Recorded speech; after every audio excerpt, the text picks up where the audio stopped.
অসময়ে ফুলকপিটা দেখে আর থাকতে পারলাম না। টাটকা কাতলা মাছের ঝোল বানিয়েই ফেললাম। আশা করি আপনাদেরও ভালো লাগবে। চলুন তবে শুরু করি। প্রথমে আমার লাগছে এখানে কাতলা মাছ, আলু, ফুলকপি, টমেটো আর ধনেপাতা। মাছগুলোকে নুন হলুদ মাখিয়ে রেখেছি 10 মিনিট। এরপর কড়াইতে তেল গরম করে মাছগুলোকে ভালো করে ভেজে তুলে রেখেছি। মাছগুলো ভাজতে ভাজতে আমি এখানে ধনেপাতা আর কাঁচা লঙ্কা বেটে নিয়েছি। এরপর ওই মাছ ভাজা তেলেই আলু আর ফুলকপিগুলোকে নুন হলুদ দিয়ে ভালো করে লাল লাল করে ভেজে তুলে রেখেছি।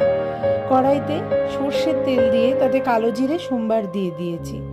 কালো জিরেটা একটু ভাজা ভাজা হলে কেটে রাখা টমেটোগুলো দিয়ে একটু ভাজা ভাজা করে নিয়েছি।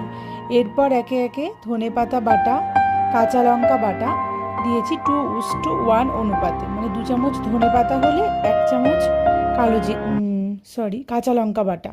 নুন হলুদ দিয়ে ভালো করে কষিয়ে নিয়ে এরপর প্রথমে আমি আলুটাকে ছেড়েছি। আলুটা একটু নরম হয়ে গেলে পরেই মাছটা দিয়ে খানিকটা জল দিয়ে প্রথমে ঢাকা চাপা দিয়ে রেখেছি। মাছের ঝোল একটু ফুটে উঠলে, যেহেতু ফুলকপিটা আমি ভাপ দিয়ে সেদ্ধ করে নিয়েছিলাম, তাই ঝোলটা ফুটে উঠলেই ফুলকপিটা দেব, তাতে করে ফুলকপিগুলো গোটা গোটা থাকবে। ঢাকা চাপা দিয়ে দেব। ঢাকা তুললেই কিন্তু রান্না আমার অর্ধেক রেডি হয়ে যাবে। এরপর ওপর থেকে গোটা ধনেপাতা, মানে কাঁচা ধনেপাতায় একটু ছড়িয়ে দিয়েছি কুচি করে। ব্যাস রেডি। কেমন লাগলো রেসিপি অবশ্যই কমেন্টে জানাবে।